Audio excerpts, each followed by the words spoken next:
Libra, hi! Welcome to Mr. Queen PH at ito ang inyong weekly reading for September 9 to 15, 2024. If you are interested in private readings, meron tayong link sa description at sa pinned comment. Paka-check nyo na lang ang information kung paano mag-book for a private reading. Okay, let's see Libra. What's coming to you this week? Your overall energy is the Two of Swords. Ayan. Meron kayong pinagdidesisyonan na hindi kayo makapag-decide, hindi kayo makapili. Kasi ang mga Libras, they are known for being indecisive. Kaya nga, balance her. They want things to be harmonious. Parang they don't want to take sides, 'di ba? Kasi pag ang pagpili, parang ibig sabihin may tinitake ka na side and sometimes doon nahihirapan ng Libra. So, ganun talaga sa buhay natin eh. We always need to make decisions. Kasi nga, not choosing, okay, ang hindi pagpili ay isang decision din. You are also choosing not to choose. At yun ang yung mas mahirap kasi nasa stuck ka. Dahil hindi ka nakausad. Kasi pag may pinili ka na path, di doon ka na papunta, di ba? Not unlike na doon ka lang nakatayo at hinihintay mo kung alin ang mapili mo. So let's see your challenge, possible challenge. The Queen of Cups. So as a challenge, pwedeng merong tampuhan with a water sign, Cancer, Scorpio, Pisces, or someone that is close to you. Pwedeng family member, romantic partner, na I feel like itong tampuhan nito ay may kinalaman sa parang hindi nabibigyan na ng attention, na parang nati-take for granted na yung connection mo with this person.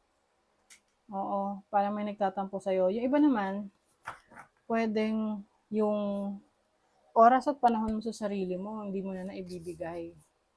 So, kung may mga pagkakataon na parang irritable ka na, nasa-stress ka na, maybe because meron kang frustration na gusto mong magawa para sa sarili mo na hindi mo nagagawa dahil busy ka.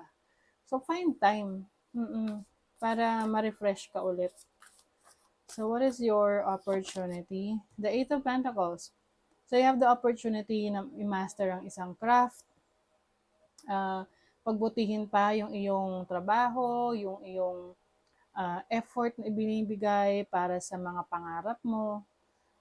Some of you are really working really hard. Maraming opportunities sa work, maraming opportunities sa business. And ngayon, kumbaga parang ayaw mong ma-miss out yung mga opportunities na yun.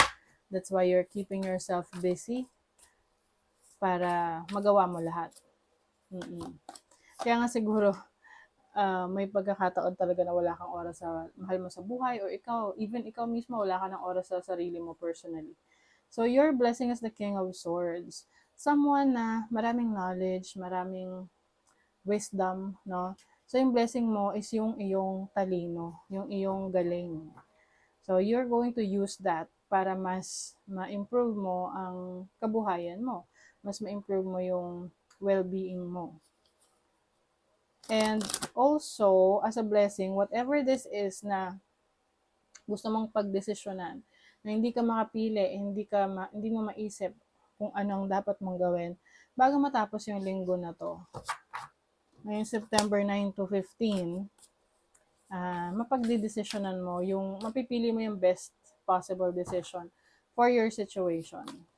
Sa money, career, finances, you have the Ace of Wands. Meron ditong new beginnings, exciting new beginnings for your career, business. I think you are taking that step, no? Taking action. You have the Ace of Cups. Oh my God. Puro aces. Maraming simula. Bagong simula for you. I think yung iba sa inyo, you are following your passion. Pwedeng isa rin yan sa pinagdidesisyonan nyo kung ipupurso nyo na ba. Kasi with the Ace of Cups, this is something that you really love. So, iba sa inyo, pwedeng may magsisimula na trabaho, business, or career sa isang industriya na gusto nyo talaga. The lovers, nandun yung commitment ninyo. Wow. So, yung iba sa inyo, maaring, if you're finding love, or looking for love, maaring dito sa bagong career path, bagong trabaho or business na may experience mo, dito mo makikita yung romantic partner na yan.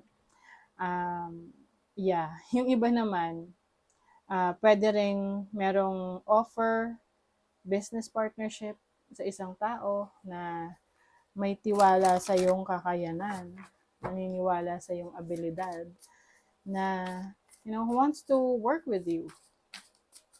Let's see your love life. Six of Cups, Ace of Pentacles, energy ng past. Queen of Pentacles. So, maaring ka-deal ninyo ay isang earth sign, Taurus, Virgo, or Capricorn. So, for your love life, I feel like meron ditong, can be a person from the past na gustong bumalik or pwedeng babalik sa buhay mo for parang bagong simula. Parang sasabihin, Libra, subukan natin ulit na nag-mature na tayo and baka ngayon, this time around, maintindihan na natin yung isa't isa. Okay? So, ito, case-to-case basis lang, no? Kung wala namang nagre-reach out na sa inyo from the past, mag-move on na. Pero kung meron, tapos hindi naman ganun ka-severe or kalala yung naging dahilan or kasalanan niya sa'yo, kaya kayo naghiwalay, then maybe this person has learned from the breakup. Siyempre, sarili nyo ng discernment yan. Kaya siguro, nahihirapan kayo mag-decide kasi iba sa inyo, mahal nyo pa. Mahal nyo pa yung bumabalik. May change. Labas na labas to. Kasi yung Uranus ngayon ay naka-retrograde. Oo. If I'm not mistaken. I think Uranus is in Taurus. Hindi ako ganun ka-updated, but yeah, I think some of you, may mga changes na magaganap sa inyong career, trabaho, no? May mga ipupurso kayo na bago kasi nga may new beginnings dito. Some of you naman, if sa relationship to, yun nga, maaring bibigyan mo ng chance ang iyong person from the past. O, diba? Nag-heal? May healing? Meron, baka may magpapatawad dito. Especially kung kayo ay, kasal na or nagsama na kayo before or may mga anak kayo. So, pwedeng yun yung isa sa kino-consider nyo na reason para magkabalikan at magkaayos. Pwede ring unexpected change ito for you.